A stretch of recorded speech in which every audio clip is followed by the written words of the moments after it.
You've never quite fit in. And you've tried. God, you've tried. You've laughed at jokes that weren't funny. Pretended to care about things you didn't. Nodded along in conversations that made you feel like you were watching life through a window instead of living it. Something always felt off. Like everyone else got handed a rulebook when they were born, and yours got lost in the mail. Here's the thing, you're not imagining it. And there's nothing wrong with you. Let me explain. Think about the last time you were in a group, a party, a work meeting, a family dinner. Everyone's talking, laughing, flowing in and out of conversations like it's easy, like breathing, and you're there, physically there. But inside, you're calculating. What do I say next? When do I laugh? Am I standing weird? Why does this feel so hard for everyone else and so exhausting for me? You've done this your whole life. The group chat you're in, but never really part of. The lunch table where you sat, but never belonged. That moment when everyone laughs at an inside joke and you fake laugh along because you don't want them to know you didn't get it. You've been performing normal for years. Decades, maybe. And you're tired. Bone tired. The kind of tired that sleep doesn't fix. So what's actually going on here? Your brain isn't broken. It's wired different. Psychologists have a term for the deep human need to connect. They call it the belongingness hypothesis. Every human brain is built to seek out social bonds. We literally need connection to survive. Loneliness isn't just uncomfortable. It's registered by your brain as a threat. Same circuits that light up when you're in physical danger light up when you feel socially rejected. But here's where it gets interesting. Some brains have what researchers call a more sensitive social monitoring system. Think of it like a radar.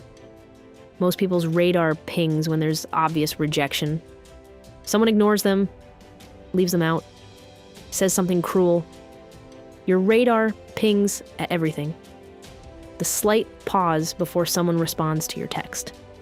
The way a friend's tone shifted for half a second. The group that formed without you at the office. You catch micro rejections that others don't even register. And every single ping costs you energy. This isn't anxiety. This isn't insecurity. This is hardware. Your brain is running a more advanced detection system. You're not paranoid, you're perceptive. The problem is that perception comes with a price. There's more science here.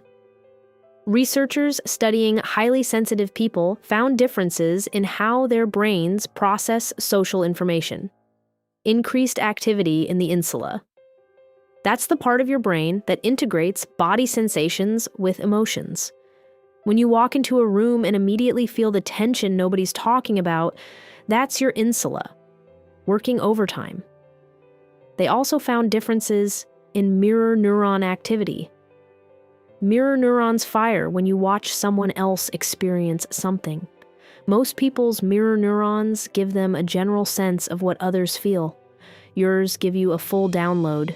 You don't just notice someone's sad. You feel their sadness in your chest. And then there's the default mode network. The part of your brain that activates when you're not focused on a task. When you're just thinking.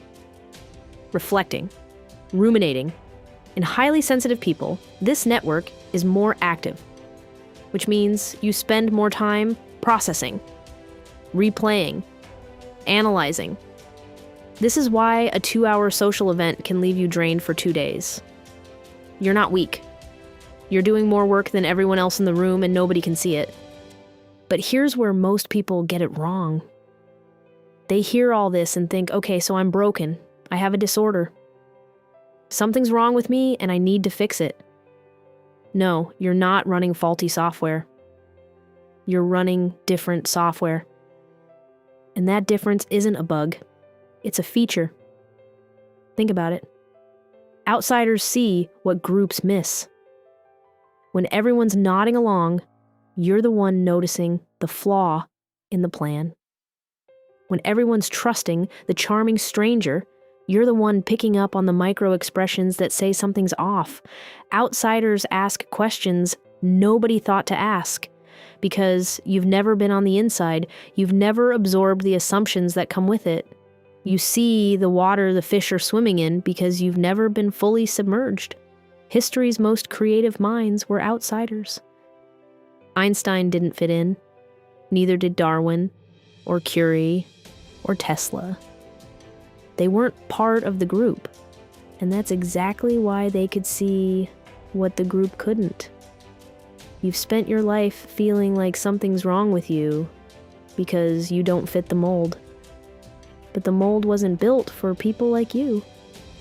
It was built for the majority, for people who process the world in standard definition. You process in high resolution. That's not a defect. That's rare. So what do you do with this? First, stop trying to fit into rooms that weren't built for you. You've spent years forcing yourself into spaces that drain you, jobs that reward small talk over depth, friendships that require you to shrink, social situations that leave you empty. You don't owe anyone your presence in those rooms. Second, find your people. They exist. The ones who get it. The ones who'd rather have one real conversation than 50 shallow ones. The ones who text back paragraphs instead of LOL. They're out there. Probably feeling just as alone as you. Probably wondering if there's anyone else like them. There is. You just haven't found each other yet.